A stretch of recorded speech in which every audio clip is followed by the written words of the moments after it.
So welcome everyone to this Friday's episode of Create a World. I'm Janice and I have Jessica Lynn Johnson with me, and I'll be introducing her in just a second. I want to start by sharing a brief introduction to Create a World, since some of you may be joining us for the first time. So we're a community, a collaboration of people that are deeply devoted to humanity's potential and humanity's joy. We recognize that as people, we're built for community. Without it, we struggle, and with it, we can thrive. We crave the connection to each other, but we also crave connection to something that's larger than our individual selves. Right now, it can feel like everything in the world is up for grabs. There's some crazy things happening, and structures we've leaned on are going out of existence, and we wonder what's going to happen next. And while this is unsettling, on one hand, it's also really good news, because it means that which no longer serves humanity's trajectory is falling away. So Create a World came together through the work of Tantra Mott, with the aim of building a bridge to new realities. And those of us in the field of Tantra Mott were drawn together by the feeling that there was something that was underneath all of this upheaval and challenge that we're experiencing. Something fundamental, innate, natural that was challenging our maybe not so supportive assumptions of what life was and could be. And we began to explore the feelings that separated us from ourselves and from each other and from the joy of being alive. We asked a lot of questions, we listened and responded. And by asking questions from a place of genuine curiosity and not from thinking we knew the answers, we opened up a through line, and we're generating new realities that honor the original nature of humanity's design: unity and love and compassion and joy and balance, things that are life enhancing and life generating. But to continue to birth these new realities, we need each other. We need a safe place to get our feet back under us, and a safe place to talk about things that really matter to us. And we do this through the medium that's shared across all of human life, and that's conversation. So today we're going to have a conversation, and we invite you to join us in that conversation and create a world. So I'm Janice Cronetti, as I mentioned before. I'm a teacher, artist, I'm a speaker, I'm a coach, and I consider myself mainly a student of the human soul. I spent over 30 years designing and facilitating educational experiences for children, for teens, adults, all of which really was motivated by my desire to uplift the world, and my conviction that education is a really powerful way to do that. As an actor and director and storyteller, I've stretched my own edges as I've used theater to explore the lives of others to bring them to the stage. And I leverage the power of finding and telling personal stories to enrich all of the ways that I support people in learning and growing. I stand for our capacity, our birthright to blossom as people, to contribute our gifts to the world, to connect with others and create a beautiful life, not just for ourselves, but for others. I hold that people are whole, creative, and built to thrive. I believe in humanity's limitless potential. I believe in us, and I am dedicated to our evolution. And I'd like to introduce you today to Jessica Lynn Johnson, recipient of Best National Solo Artist Award and the founder and CEO of Soaring Solo LLC, which is what we're going to be talking about today. It's a company dedicated to the direction and development of one-person plays. She's a published playwright. She's toured her own 25-character one-person shows, and Oblivious to Everyone, for over 13 years. Her solo work's been seen in multiple festivals in Los Angeles, New York, and Europe. Her directorial projects have garnered rave reviews. She's taken home multiple awards. A trio of Jessica's productions were most recently nominated for the Diverse Diva Award by the LA Women's Theater Festival. She also had a personal nomination for Female Director of Distinction in Theater by Girl Trip LLC at the Hollywood Fringe Festival, which will be happening again in June. She's a proud board member of the LA Women's Theater Festival, which is heading into its 27th year of empowering diverse female voices from all over the world. She's passionate about the transformational power of solo theater, and that's really what we're here to talk about today. She's aided in the creation of over 100 solo shows, and she's still going strong. Well, there's probably going to be another 10 added to that list by the time we're done talking today. She's writing her third solo show. Maybe she'll tell you a little bit about it. And is looking forward to publishing both her memoir and her step-by-step solo show writing guide in the near future. And before I turn it over to Jessica, I just have to brag on her a little bit. And I have to say that, so I've been a teacher and a coach, been a teacher for 30 years. I've been a coach for 20 years. And I'm somebody who has a pretty good reputation for the quality of teaching and coaching that I do. And so consequently, it's hard to impress me in the area of teaching and coaching. And when I took the very first class that I took with Jessica, which I think I stumbled across Jessica like through a Facebook algorithm or something like that, so who knows? But I took the first class, and at the end of the first class, I was like, damn, she knows her stuff. And she is a great teacher. And so I signed up for more stuff. And I realized she's got other great teachers working for her. And then I started doing coaching work with her. And I'm like, man, she is a great coach. But what is really continues to amaze me as I work with Jessica is just what a wonderful human being she is. And the testament to that is all of the wonderful human beings that she has surrounded herself with. And every time I need a support, she's like, we'll go to this person for music, and, you know, go to the Sandlers for media stuff. And to a person, all of them are just amazing, supportive, nourishing. And so Jessica really has created a world. And I can't wait to talk with her about that today. So Jessica, anything you want to say at the start before we dive in? Yeah. Oh my gosh. I already feel like crying, and it just started. I'm already so moved by everything you said. Yeah, just thank you. This is such a beautiful project that you've got going, and I'm so excited to be a part of it today. So start by telling us a little bit about what Soaring Solo is, the what and the why behind it. Yeah. Yeah, that's a great place to start, because I feel like a lot of people maybe don't even know what solo theater is.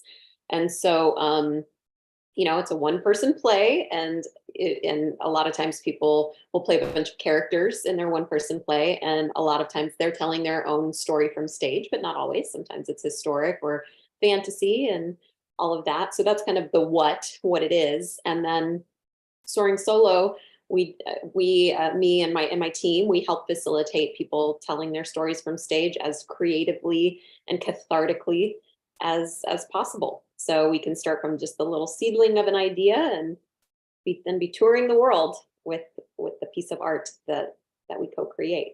So yeah. So why did you start Soaring Solo? That is a good question.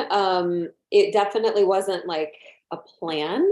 I've been a solo artist myself for over 20 years now, and um, I had a professor come up to me when I was living in New York, who had seen my show and asked me to come to Berkeley, Jersey, the Berkeley campus in New Jersey, to kind of teach what I do and perform my show and stuff. And that was the first time I started really thinking about the teaching aspect of it and helping others learn how to do it. And so I said yes to that invitation, but I didn't really understand what was happening or why I was being invited to do it, but I did it. And that was kind of the very beginning. But it really wasn't until I was in Los Angeles where it started to really become what it is now, this community, this large community of solo artists. And that was, I always give him credit, David Magadoff, who is the head of Monkey Butler Improv Comedy. And you've probably seen him on a million commercials and television shows and films. He's a well-known actor, and also a friend of mine. And he had Monkey Butler, which it's free improv, and with the whole premise being growing community through creativity. And he said, have you ever thought about teaching what you teach for free and helping people learn how to do it? And I kept saying no to him, not because of the free aspect. And it was really just because I didn't see myself as a teacher at all. I saw myself as a performer, and I didn't really even see myself as much of a director or a dramaturg or any of the things that I now do. I did not see that for myself. I just saw myself very tunnel visioned as a performer. So he probably asked me 9 times. I mean, he almost harassed me about it. But he saw something that I didn't see. And so finally he had me commit. I think it was to maybe an 8-week free course or something, just to see what I thought, and wanted me to stick to it for that long and see what I thought. And by the end of it, I was just like, this is my purpose. Like this, I could almost cry, because it was something that I didn't even know was my path, and it totally was my path. And it was me getting in my own way of like, well, I can't do that, and I'm not capable of that. Um, and I was, with collaborating with others, that's I didn't have to do it on my own. I could just show up and be a vessel to help people tell their stories, and we did it together. So that's how it began. And then I started teaching my free class through a church I was a part of at the time. And I won't get too far down that rabbit hole, except for the fact that I'll say I'm queer.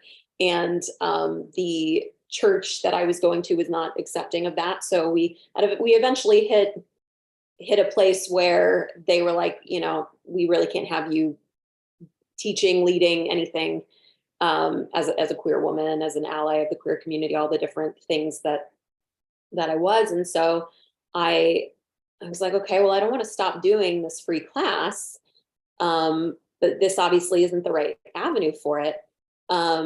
So I just started asking theaters around Los Angeles. I was like, I won't make any money, you won't make any money, but it's a cool thing.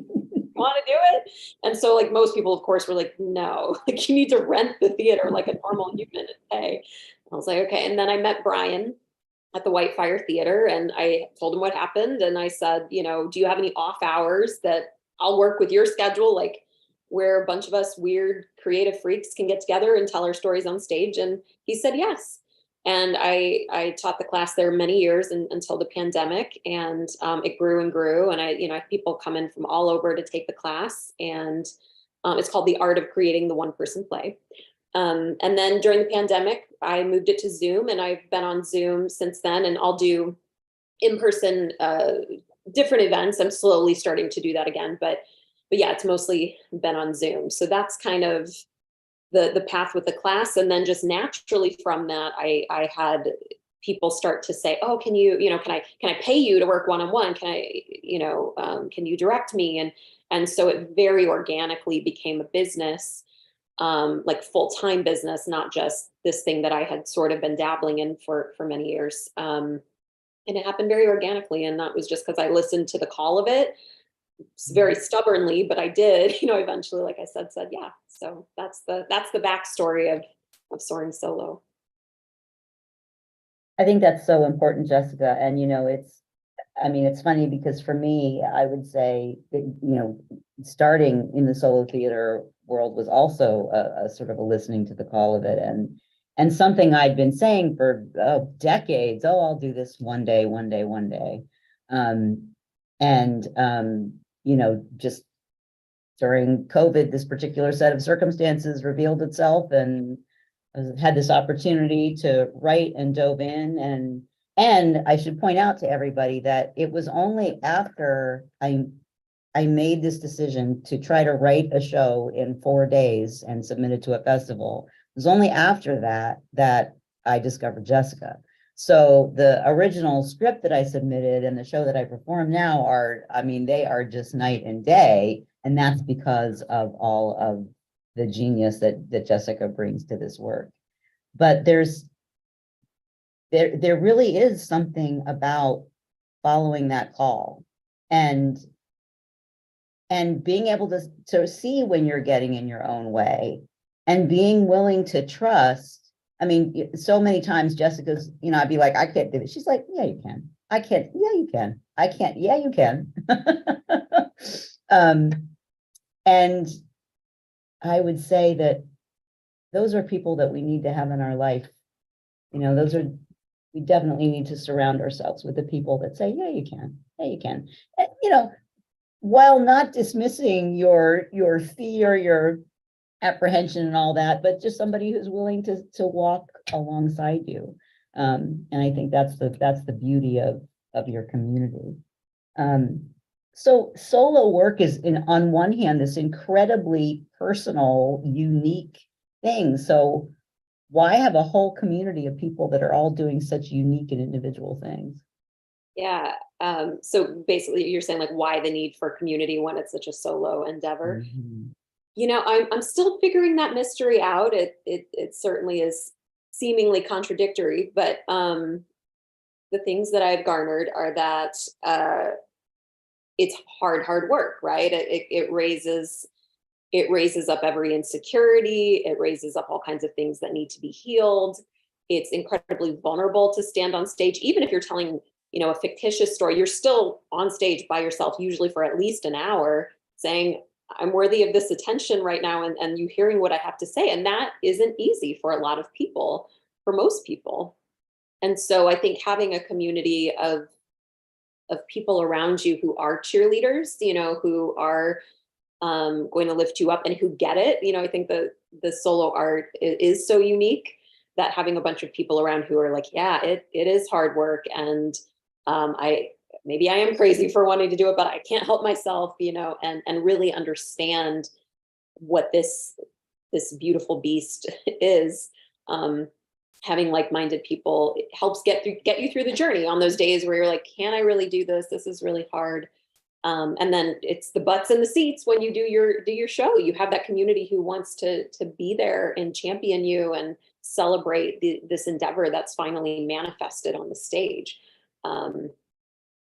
Yeah, I would say that's really it. Just being around like-minded, supportive community to help hold you up on those days and nights when it's a little too hard and you feel like quitting, when you just really want to finish and go across that finish line. So When I first transitioned from being a classroom teacher to what's called an instructional coach, where I was supporting other teachers, there were 4 of us that were hired, for different subject areas. And 3 of us were new to the school. And it was a school with a lot of very veteran teachers who weren't necessarily appreciative of wanting to be coached. And so it was a really rough go for us at the beginning. And we made a pact that only one of us was allowed to have a meltdown day at once. So it's like, we take turns. If today is your day, okay, then I'm going to hold my stuff together and then I can have my meltdown tomorrow. But because we really needed that safety net of each other to be able to say, it's going to be okay. Here's a little perspective. Here's a little distance. We'll get there. We'll get there. So yeah, absolutely. I think for the most part, Soaring solo artists each have their meltdowns on different days, so it's scheduled out pretty nicely. Yeah. And I would say the other aspect of it is blind spots, and that can be blind spots like in the script where we left out something because it's our story and we know it so well, and somebody else is like, wait, why did you move from that city to that city? That was not clear, or whatever. All the way to blind spots to our magnificence. Like we do something, we have a talent, and we're just like, eh. And everybody else is like, no, that's so interesting. And that's amazing what you just did. And reflecting that back to each other, because a lot of times we take our magnificence for granted. We look at it every day in the mirror. It's wallpaper to us, but someone else can really reflect that back, if we have safe and supportive people in our midst. Yeah, and it's interesting. I feel like that's one of the dynamics that I've watched as I've now got, because just a couple of weeks ago, I was in Joshua Tree with the Soaring Solo community and this fabulous retreat that Jessica and Kevin ran. And but I feel like to a person, if you'd ask somebody who's the most talented person here, they're never going to pick themselves. They're always going to say, oh, that person and that person and that person. And oh, and I just, but I mean, yeah, I think you're right. I think we're blind to our magnificence. Mm-hmm. So talk to me about, why do you think it's so important for an individual person to share an individual story? I mean, because like, for instance, my story, I talk about, mental health issues, and there are a number of other people in the Soaring Solo community who also do that. But why is each individual story important? Yeah. I mean, you're right. Like a lot of times the themes are similar: mental health or sexual trauma or whatever it is. There is a lot of commonality in that, but the vessel that the story is coming through, the source that it is different. And I think just like there's a million coaches, each coach is going to have a different approach. Well, each solo artist is going to have a different approach, and that's going to reach different audiences in its own unique way. I'll use 2 women that come up for me. So Kamakshi Hart, who I've done co-created two solo shows with, Resilient AF and Wild at Heart. And, you know, in her shows, she talks about the sexual trauma she's been through and all of that. And in her healing modalities that she's utilized. So she talks about spiritual psychology um, and what is it called? Vision quests that she goes on in these very, you know, beautiful, in this ashram that she was a part of, and all these things that helped her heal and transform and transmute those awful traumatic experiences. And then we have Diana Varco, who I worked on her show Shattered, and she's gearing up to do her new show Rise, which also deals with sexual trauma. And through her show, she's a lot of dark comedy, and she talks about the healing modality of pole dancing and the chakras and like just different things. So two women who have had similar themes in the sexual trauma that they discuss, but it comes out in such different ways, and the shows are such different creations. And not to say that you know, audience members could not enjoy both shows, but they're going to receive different gifts from each of those women, because the paradigm from which they see everything through is so unique to them, and it can only come through their vessel in that specific way. So it's hugely important. And I don't know the why of it. I mean, to me, that's divine. You know, I think, you know, I'm woo woo, and you know, I say, you know, I do believe in a higher power, and I think that higher power goes through each of us in a very unique way, and we don't really have to worry about the why. We just say yes, surrender, and let the magic happen. Mm.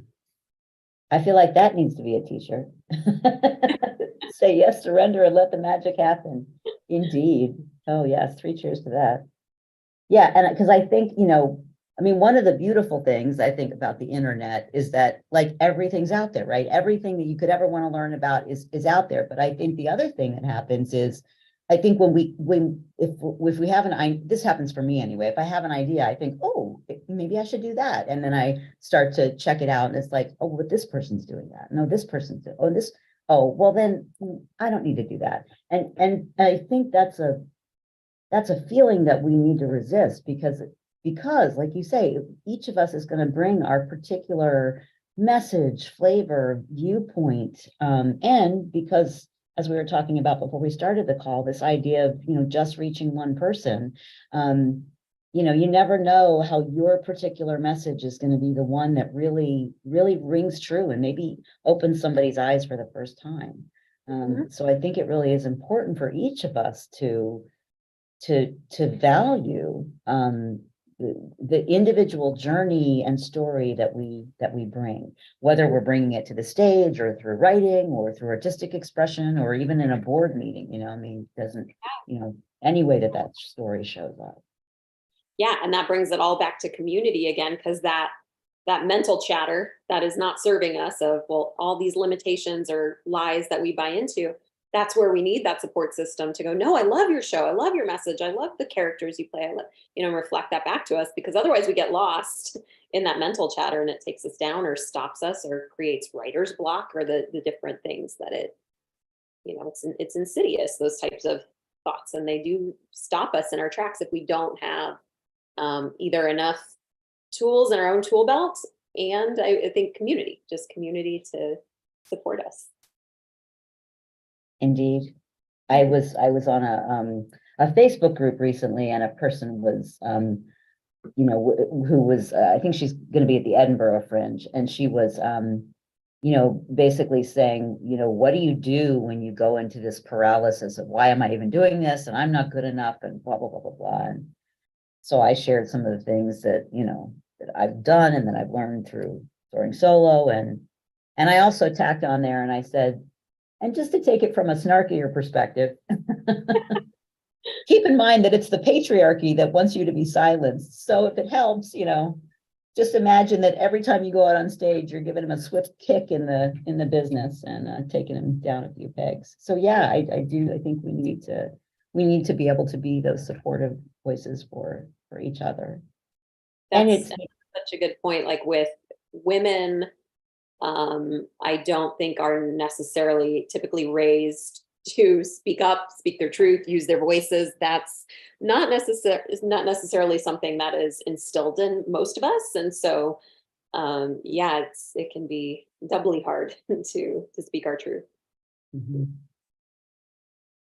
And it's, I mean, I think again, for, for me as a woman, and that, being a woman is part of my story that I tell, to watch so many other women in the solo community, of just like every shape and color and flavor. I mean, it's just incredible, each sharing their stories, in such different and yet beautiful ways. And just to see that positive upward spiral of empowerment, in them, amongst them,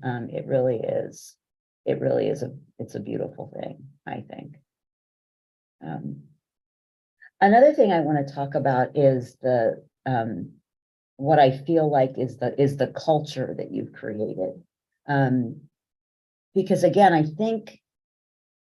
think we are often unaware of the degree to which how we show up really shapes the container. And I've gotten to watch you now, do your thing with groups of people, in your group classes and in some of the rehearsals that we've done. And you have this, I feel like, incredible ability to create this culture of it's a combination of high expectation, but with positive and constructive feedback and not judgment. So I'd love to hear you talk about what you feel like the difference is between that positive constructive feedback and judgment. Why is that so important? And why is it important to you? And then how do you feel like you bring that into the work?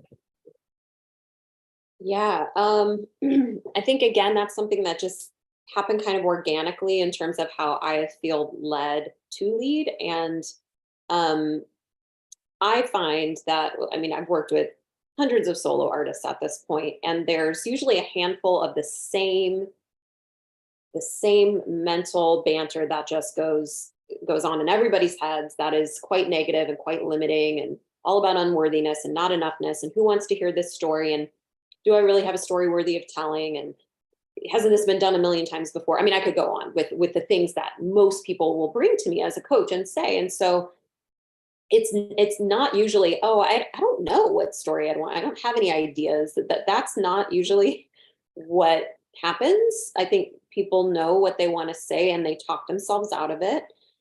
People see how they want to tell the story, they have ideas for it, and they talk themselves out of it. And so my job is not to create for them. They have that ability. And as a director and collaborator, I can help brainstorm. But my biggest job is helping them clear that negative mental chatter and be a cheerleader for them and a champion for them. Because they already know if they can get that muck out of the way and really create a clear channel for the show that wants to be written and the message that wants to get out there and the cool creative way that it wants to be on stage, then I've done my job if I can help them do that. And they already know. So I'm just like, let's get all this crap out of the way because it's not true anyhow. And that doesn't mean that people don't have areas where they can, learn to be a better character actor, or, learn to sharpen their technique, or they might need some help with dramaturgy or the structure. And sure, of course, like there's always spots of weaknesses and spots of strength, but that can all be taught, but I have to help people really trust that they have, that they are enough and they are worthy of telling their story. And that is why I coach the way that I do. I don't think beating somebody else up or coming from a negative space or tearing somebody apart, like I don't see how that's healthy motivation at all. And I also, it doesn't ring true for me.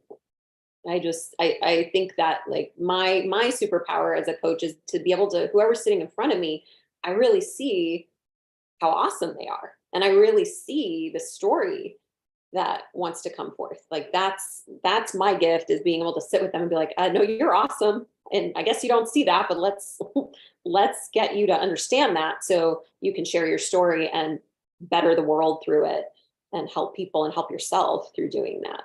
So in terms of creating that safe container in my different, the group coachings or the class, I just have, boundaries around the way that people give feedback.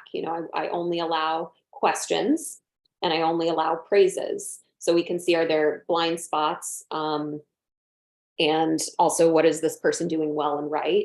And then sometimes in the groups, when it's smaller, I will let the artist dictate for themselves what kind of feedback they want. So sometimes people will say, you know what, toss it at me today. I want to hear what's not working. We might have a little bit more of a harder conversation, but they've decided for themselves that they're in that space to receive that. So that's the mentality behind it. Yeah, I think that's a really great point, that it's about creating the container too, where the person who is receiving the feedback is able to receive it in a way that it's actually constructive and not something that's going to take them down. Mhm. So we just had a comment that I wanted to share. So one of the folks that's viewing says, I've been talking myself out of it for 40 years. Mm. And yeah, I mean, I think everything that Jessica, put in her list of the things that people say to her during coaching, I'm pretty sure I've said all of those things to her. I definitely kind of, it's kind of funny, actually. What's happened to me now is that in the preparation and the run up to each show, I have found myself between performing it the very first time, where I was just desperate to get through it, and then as I move forward with it, going into the rehearsing of the show, thinking, this is just my life. This is so, some of the things that my trauma is so minor compared to some other people's, and who really needs to hear my story, and blah, blah, blah, blah, blah, blah, blah. And then inevitably, especially with patriarchy, because patriarchy is one of the bad guys in my show, something will happen and I'll be like, mother, but there's patriarchy again. Damn it, I have to tell this story. And something else will happen. And I'm like, damn it, I have to tell this story. And then, always afterwards, I get appreciation from people in the audience saying, thank you so much. That moved me. I really related to. And it's often very different things that they say I really related to. The person who's running my show right now, I did my first performance at Tampa Fringe last night, and I have a couple more performances this weekend, and then Orlando Fringe before the end of the month. But I have this fabulous young woman. Her name is Becky Broadwater, who is my tech for my Tampa show. And she's in her mid-20s. And she was telling me about she's like, oh my gosh, she said, I cried the first time I read it, that, so all of this stuff I tell myself about, oh, it's really only, middle-aged white women of my socioeconomic that can relate, it's BS, is what it is. Yeah. So yeah, I totally agree with you, Jessica, and I do think that's your superpower, among many things, but yeah, you absolutely, like, I think it was Michelangelo talking about David, about, my job is just to remove the excess stone and reveal the statue. And that definitely is how it feels to be coached by you. Yeah. And I mean, your show, the message of your show is so important, and it's so applicable to every human. I mean, learning to say no, like when your yeses should be yeses and when your nos are nos. And that's an important conversation. And from your show, there are many times throughout my day, as someone who really struggles with overextension, which you can tell, they just look at my website. They're like, wow, okay. So, so I do have to be with my yeses and my nos, and watching your show is always in the back. Like, I think of it and I'm like, is that a yes or is that a no for me? And let me think that through, and what's really good for me or not. And, all that. So it's such a valuable message. And to this person who said they've been taking themselves out of it for 40 years, it is never too late. One of my clients, he's so near and dear to me, Mitch Feinstein. We're working on his third one-man show, and he's in, I want to say, late 70s. And this is just a dream that he's had, and I've only been working with him for like 2 years. We're already working on his third show, and he understands this inner battle as well. So it's not like it's been easy, but he's done it. And I have, many clients who who are older and who have even more valuable stories to tell because of that. Like, that's a gift. They have so much more perspective and years on this planet to speak to things that the younger generations just don't. So he's one example of many, but it's never too late. So maybe you've been talking yourself out of it until today, and then maybe today stop doing that and give yourself a chance. Yeah, and just, open her up and see what she can do. I mean, that's, I feel like one of the often the biggest hurdles in creative work in particular is the desire to judge almost immediately after the thought comes out of the mouth or the color gets on the paper or whatever, and to really try to create spaces where you're just putting it out there and not you just get it all out, and then there's plenty of time to go back and fine tune. And I mean, I mean, for the several months between when I first wrote the sort of outline of my show and actually performed it, I mean, Jessica and I made tweaks to it every single time we met. And I probably I'm probably on my fifth like significant revision of the script. And it probably won't stay the same from where it is now, because every time I think, oh, this is, then I change it a little bit more. And but the trick is to just get it out there to begin with. Whatever it is, just get it out there. That's so true. Yes, exactly. Because it will keep changing. And you've got to, not you personally, but everyone, we've got to allow it to be a mess at first. That's what a first draft is. It's kind of messy. We're just throwing some clay and then we start to shape it. But if you don't put the clay out on the board, we don't have anything to even start to shape. So just allowing it to be a mess at first and know that's normal and that's the process. And then over time, you polish. Perfection is another one of the characters in my show. And, I think,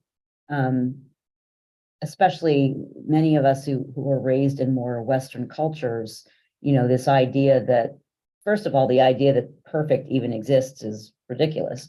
But we do. And I think, again, sort of one of the downsides of social media is all the way in which we compare ourselves to. And it's like, well, if I can't do this, then it's not. If I can't be this good, then there's no point. If I can't, if I can't have this many viewers, why am I even bothering? Or this many likes, or judgment. And that is really very counter to the creative process. And so again, to me, that's another reason why you need community, because you do need those voices encouraging you to look at everything that's working, everything that's right, that's helpful, that's supportive, that's all of the good. Okay, maybe that one little piece doesn't work, but look at all of this that does. I think it's so often that we need other people to help us see those things. Yeah, and our imperfections, our flaws, like so often is the space of accessibility for the audience. That's the space where they latch in and go, oh, me too. Oh, I struggle with that as well. Oh, you're a human, you're real. I can trust you. I'm going to listen to your story because you're not just trying to be perfect in front of me.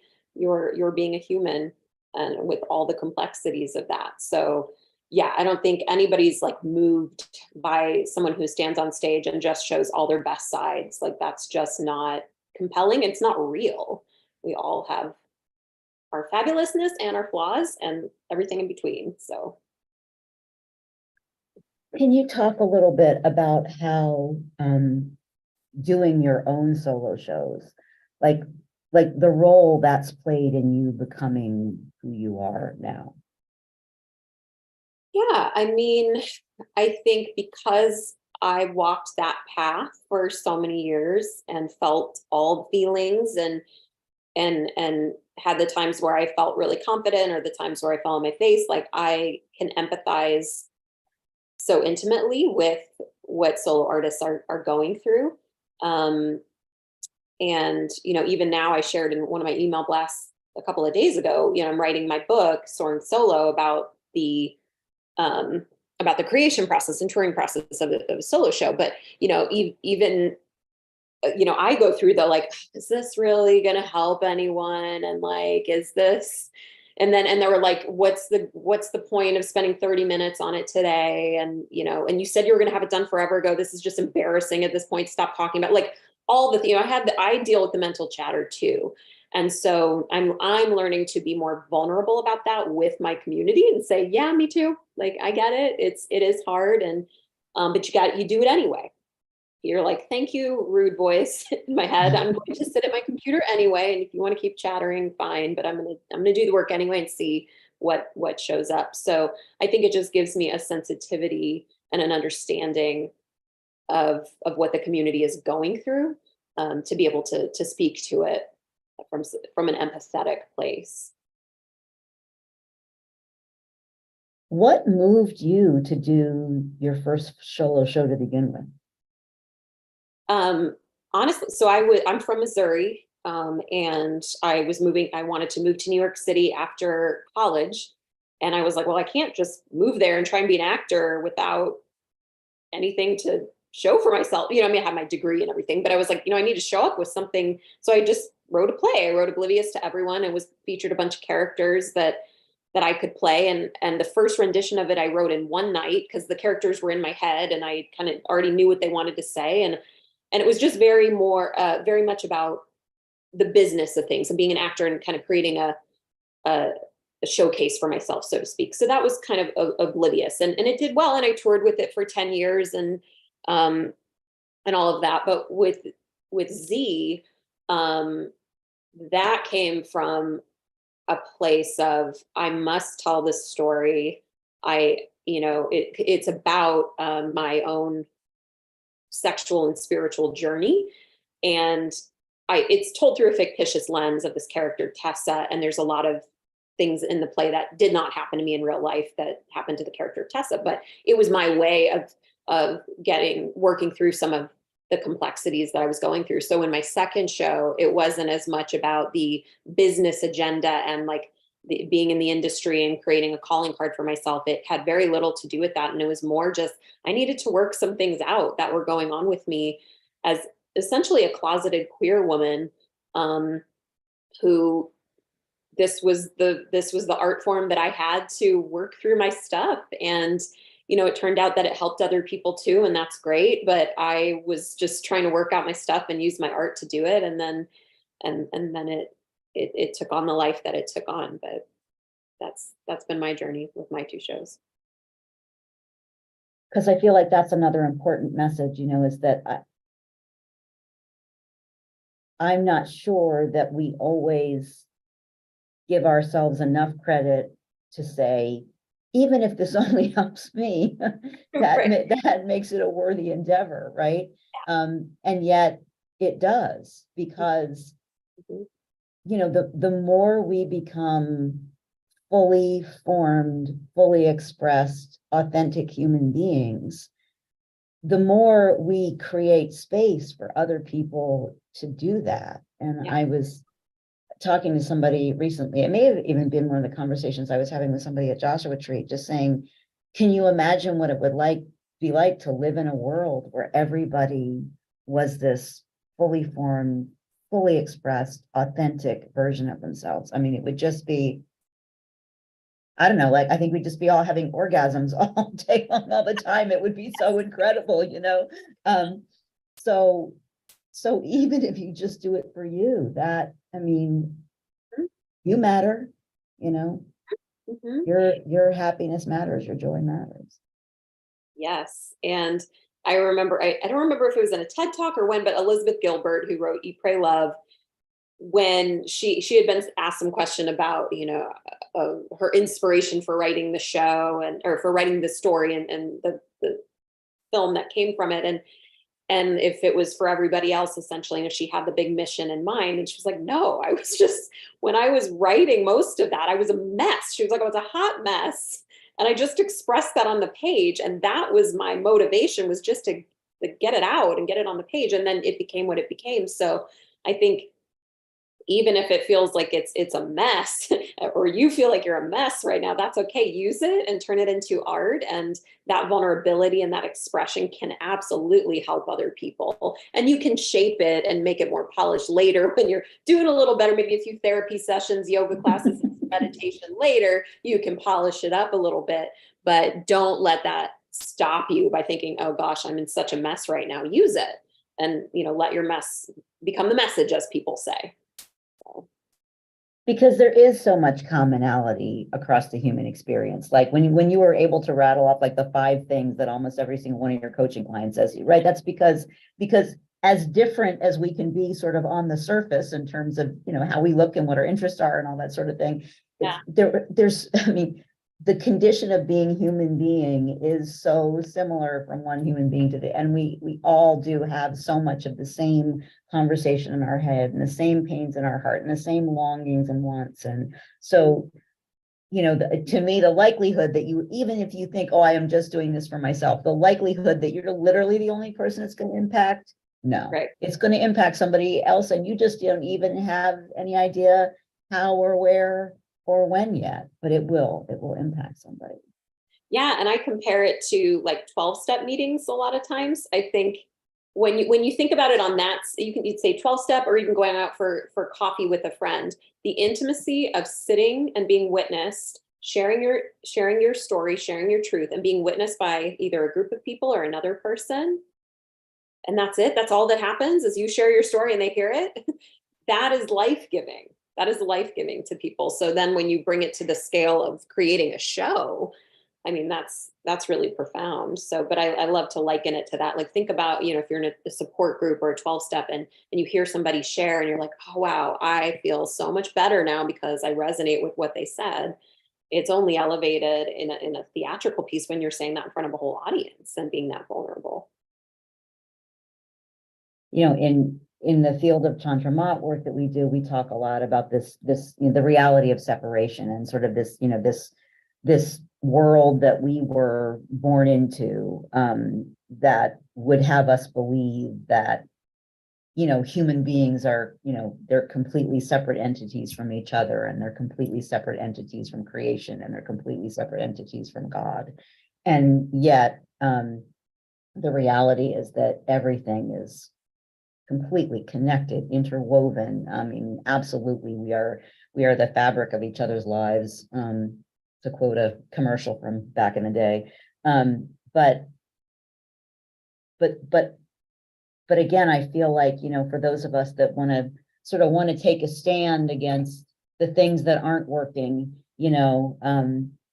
I mean, when I think about patriarchy and a lot of the isms, the goal is to make us feel separate from each other. Because when we feel separate from each other, then we're vulnerable and we're easier prey.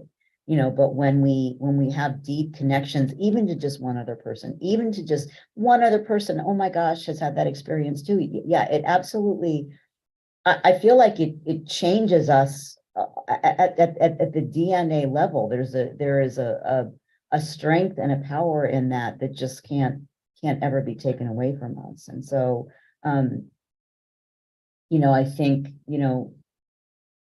one of the greatest gifts you can share with other people is your vulnerability, because there's a way that it builds a bridge. Mm-hmm. I love that.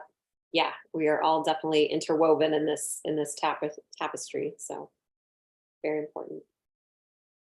So another question I have for you, Jessica, is I'm just curious. I mean, you spoke a little bit about, the fact that you also, you have the same conversations in your head, you have the same, demons that you're battling. So when you think about the Soaring Solo community, to which you give so much of yourself, what comes back to you from the community? Yeah. Oh my gosh. I mean, so much. I think the first thing is just feeling like I'm living my purpose. Every day I feel so blessed to like get up and do the work that I do because I love it. I'm like obsessed with it. It's like the most amazing thing to get to just sit with people and hear their stories and help them creatively tell them. I mean, I feel like I won the lottery getting to do that every day. So just feeling in alignment with my purpose and having people trust me with that. I mean, I don't take that lightly, that people sit and so many times people are like, this is better than therapy. I feel like this is, or they're like, I feel like I'm talking to you like you're my therapist. And I'm like, that's okay. I mean, what are we doing here if not the most important excavation of life, and you know, really looking at things closely and saying the hard stuff and all of that. So that is an honor, you know, being trusted with all of these stories and secrets and challenges and struggles and beauty as well. So that really fills my cup, you know, when people reflect back to me that what I do is helpful for them or is an outlet for them in some way, that really fills my cup and helps me feel like I'm doing what I'm supposed to be doing and I'm on my path by doing that. And I'm learning more in this moment to enjoy my community more, in the sense of like, you know, like when we were just all in Joshua Tree, I said to my, I'm like, I want to enjoy some aspect of this besides just being the one who's running around doing everything and make sure everything. And, you know, I need to be the one who's running around, making sure everything's going well to some degree, but it was important to me to be mindful of slowing down enough. So I took Pamela and Najera's yoga class. And I was just like, I'm putting my phone, I think I looked at my phone twice, but mostly I didn't touch my phone, and I just took the class and was present. And that was a huge gift. And that's the thing about this community. I mean, I am astounded by the level of talent and eclectic talent. I mean, from all different, you know, all different types of things that people come being skilled at, that I get to enjoy. So if I can slow down enough and carve out time to really be present and enjoy my community, then that's great. And I'm still learning to do that, because it's challenging to try and lead it, but then also be present and in it and involved and actually enjoy it in those moments when events are being run. And, you know, I'm human and it's stressful. So I don't always know how to balance it all perfectly, but I'm learning. But yeah, there's just so much that the community brings back to me.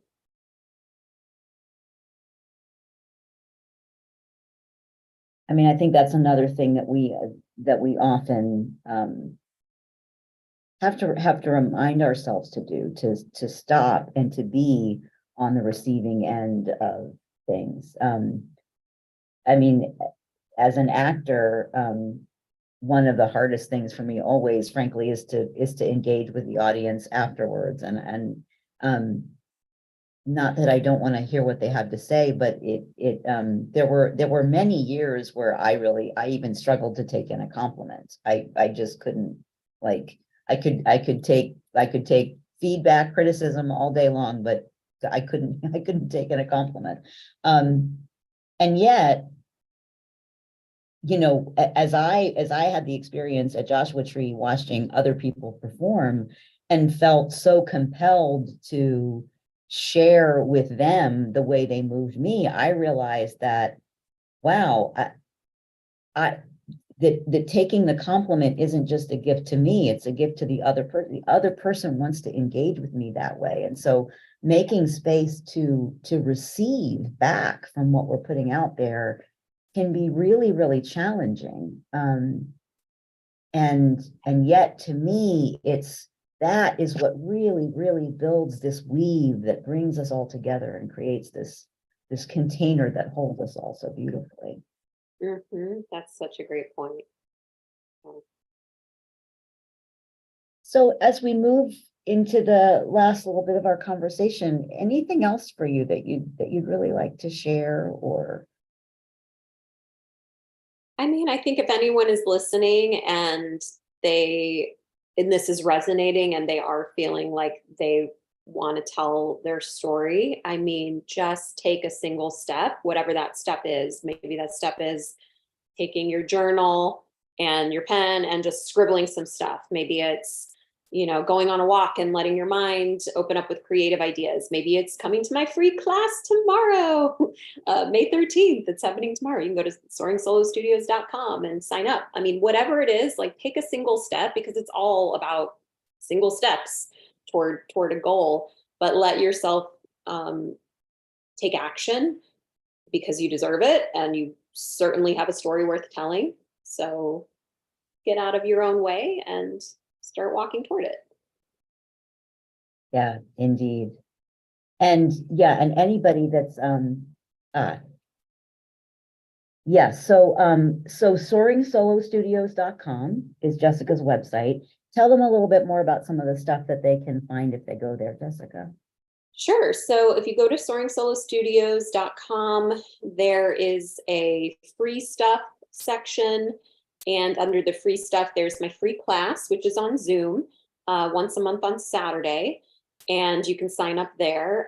There's also my free write Fridays, which I do once a month as well. Sometimes I do it twice a month, but usually once a month. And free write Fridays are just, I give you a writing prompt. We write for 20 minutes and that's it. You can also go to my YouTube channel. If you go to YouTube and look up Soaring Solo LLC, you'll find my YouTube channel. And I have, I don't know, a couple hundred videos at this point of just free content, writing prompts, guided meditation and visualizations to help you find your story.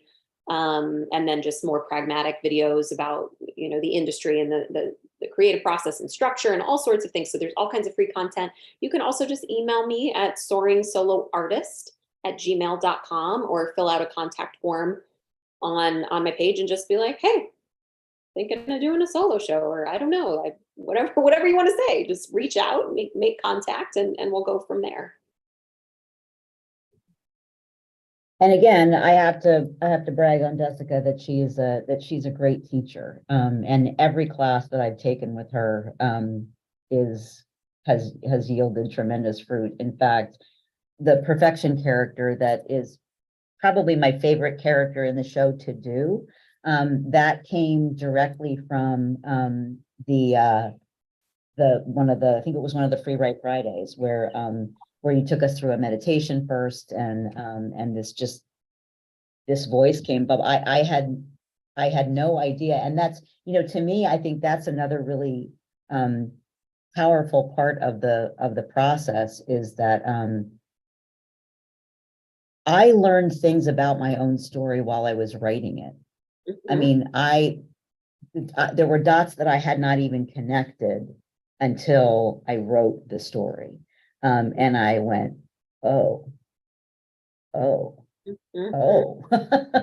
So that's another reason why this work is so cathartic, because as you start to put it down on paper and as you start to connect the dots for an audience, you have to go into the places where you haven't connected the dots for yourself. And it is amazing what you can learn. Yeah. And that's, again, where I think community is so valuable in the small group coachings that I do throughout the week. Somebody will share something and someone else will be like, oh, well, yeah, it's so interesting that obviously you did that for this reason, or blah, blah, blah. And they're like, wow, bomb just exploded. Like I can't, a light bulb just went on or whatever, because they didn't see it for themselves, but having it put it out there as art and having someone else take it in and reflect it back to them, they see it in a new way. And there's a healing that happens, or a shift in paradigm that happens. And I guess the other really important thing I would want to say to whoever's watching is, if you don't identify as a writer, if you don't identify as an actor right now, that's okay. Like you don't have to. What I geek out about with this genre of solo theater is the whole point is to authentically be yourself, to tell your story in your unique way. The only rule is that it's you. It's just you. Like you got to do it, but that's it. So to me, Mitch, who I mentioned earlier, he's a Beverly Hills lawyer, and yes, he does some acting as well, but like that wasn't what he's been doing for the last 40 years. And he has stories worth telling. And so, allowing yourself to tell your story in your way, no matter if you identify as a writer or an actor, that's okay. You'll find your way. And if you have support to help you do that, you'll make it happen. You don't have to do it on your own. And it's, it can be downright fun. Yes. And one of the things that I've learned over the course of my life is, as we're back to the very beginning of our conversation, is this idea of paying attention to the persistent voices.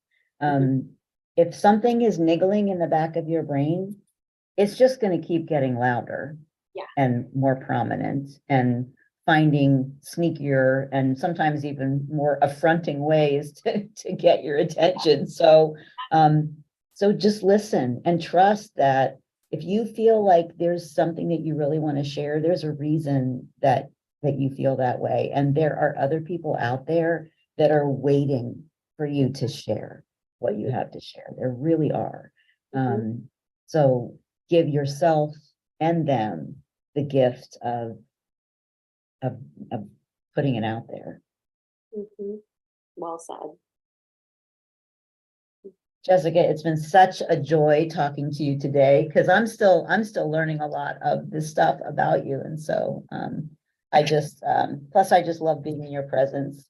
And I just want to thank you again because I mean, you've certainly had a profound impact on my life. I mean, I wasn't, this is a path that I didn't necessarily know was going to reveal itself to me. And yet, it's a path I feel so grateful to be on because it allows me to bring together so many of the things that I care about into one place. And that is just so very special to me.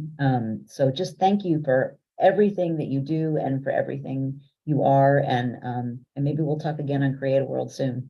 Yes. Well, thank you for having me. It's been my honor.